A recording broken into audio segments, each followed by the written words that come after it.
Christophe Sanchez a parlé comme ça. C'est rêver, c'est mélanger heure du jour et contrariété de la veille, ou plutôt des veilles, des hier non soldés, de ces jours refoulés de la mémoire qui surgissent au milieu du désordre quotidien. Ce sont quelques secondes, paraît-il, quelques secondes que le cerveau décompose en longues séries d'événements équivoques dans un étonnant mélange de scènes ubuesques. Ces entrechocs de frustration, de manques en tout genre, de petites fêlures qui ne trouvent mot, à millefeuilles aux sous-couches insoupçonnées, lourds et indigestes, des lacs paisibles aux marécages anxiogènes, en passant par des labyrinthes de pensées diffuses, sans division possible, sans frontières, sans queue ni tête, l'animal du rêve renvoie la cacophonie du monde et la complexité du réel. La nuit, elle, irréelle, se résout à rassembler tout ce vacarme enfoui. N'importe quoi, pourvu que l'étrangeté fasse non-sens, intrigue par son impudence, déboucle au réveil les certitudes de maîtrise et balaye les dénis mal fagotés. Le psychisme fou, par définition évadé du contrôle des sens, fait soudain impression, rattrape la thérapie bobo pour laisser sur le carreau les traumatismes les plus profonds. Sensation sale de se tirer de la nuit par la fange ainsi répandue, concassée par un scénario décousu, et les éléments comme repères de vie bafoués par les plus vils sentiments, la tête en vrac d'Odeline sortir du rêve, vision panoramique au bord d'un précipice, le vide d'une falaise étroite où la réalité saccagée rend sourds les appels à la mémoire. C'est rêver, comme froisser le tangible pour en faire un costume importable. Le réveil a des manches trop longues, et l'amidon coincé sous les paupières et le regard sur le jour fuyant. Le rêve secret, cet instantané aveugle, a laissé des plis disgracieux, une fine tache sur le col, un baiser de la nuit, cette grande repasseuse à sec.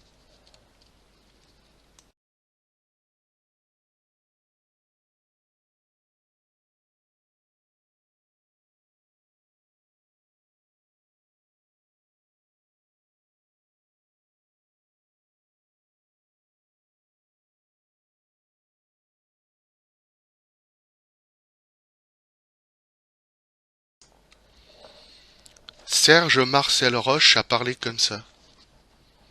Auront vu tous les jours passer le sang des forêts, déjà figés, éteints, collants comme celui des hommes, et la boue sur la piste de nous, traversant le village, la nuit aussi en qui nous sommes. Les jours quand passe le sang ne sont que tant en elle qu'elle libère par le bas de son ventre. La nuit est toujours grosse de ce temps-là, et régulière. Elle aussi se vide de son sang. Avec le sang de la forêt, nous voyons passer le sang de la nuit au bord d'une cicatrice couleur de terre qui ne se referme jamais, toujours ouverte et luisante comme une chair blessée qui lutte à se refaire. Le jour aussi, quand il a plu longtemps, et quand elle se démange parce que les porteurs sont bloqués aux barrières de puits. La forêt tout entière a des plaies sur le dos, et nous vivons en elle, dans les escarres de la forêt, sommes des germes se nourrissant de ses croûtes et des suppurations, de sa blessure ouverte et parfois de son sang. Non celui qui passe et qu'il porte à la mer, mais celui qu'elle veut bien.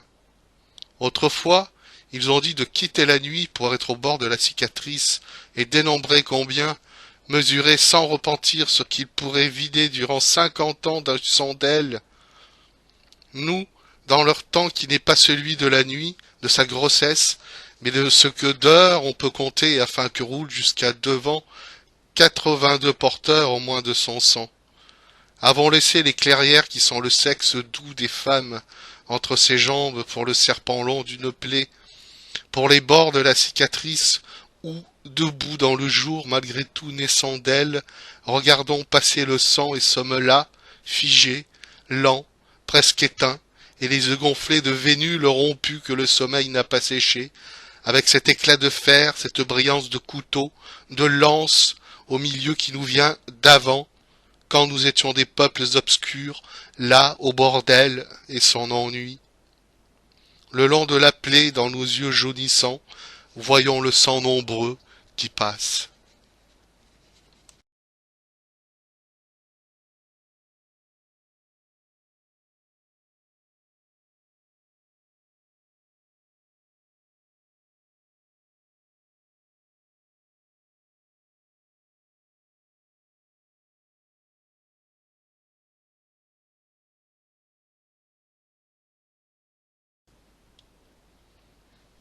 Un injoui a parlé comme ça.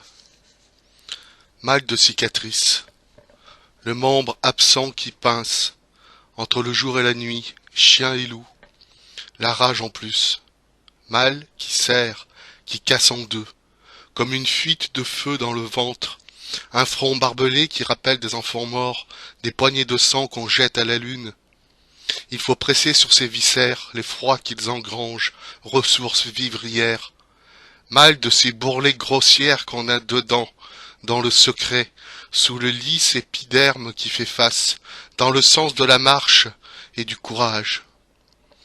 Ces cordillères de chair pétrifiée qui tirent au cordeau les espaces du plaisir, comme dans des nids d'araignées ou de chrysalides, le ventre quoi.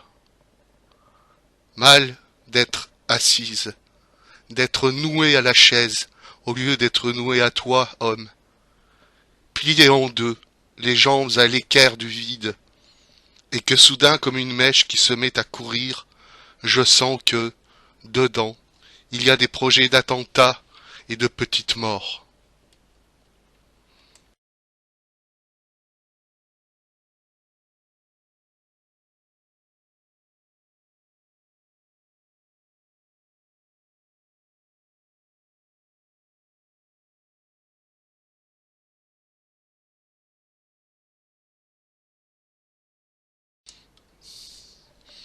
Catherine Ferrari a parlé comme ça.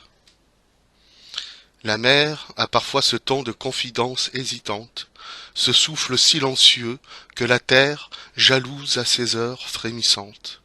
C'est une musique dont on peut dire bien peu de choses. On l'écoute avec une sorte de respect insatiable, une certaine forme d'impatience. Alors, on se demande combien de navires sont partis dans son lit pour des courses lointaines. Combien de nuits encombrées d'un tortueux sommeil a-t-elle dévoré? On lui invente des amours, des amants aux mains de velours, vibrant dans la brise qu'elle dépose en offrande à la fin de chaque jour. On lui trouve un visage que les ombres du ciel tracent sur sa dentelle d'écume sauvage, et, lorsque son chant plaintif s'élève enfin, invoquant à voix haute l'étoile sainte qui se meurt en elle, les eaux salées de son cœur font des larmes qui viennent éteindre les fournaises du soir, âme après âme.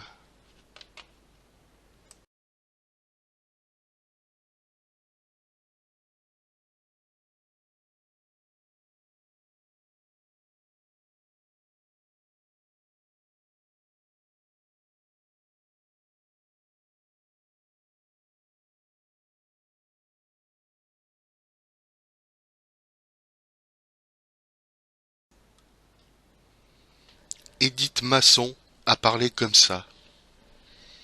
Pétale à pétale, ce jour s'ouvre. Tu l'oublies, la lumière te le dit.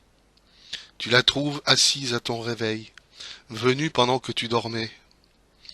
Sa peau déjà s'use, tu as trop dormi, elle quitte le zénith. On t'a touché, tu restes, écoutant le voyage en dedans des pensées. Ces dos de poissons dorment. Tu les caresses longtemps, dans la saison immobile. Le matin brûle désormais, tu t'en remémores la fraîcheur. C'était la main passée d'ombre à jour, fraîche au front. C'est aujourd'hui, cuisant à pleine bouche, un fort baiser. Cette chose grandit et ronge le monde chaque jour. L'air manque. Tu le cherches dans les tiroirs, perdu, et l'absence des oiseaux. Tu l'attends à bouche ouverte, poisson couché, au pied du pêcheur. Tu le nommes et son nom donne. Dans l'eau troublée de pluie d'orage, de ce visage, grêlé tu ne sais rien.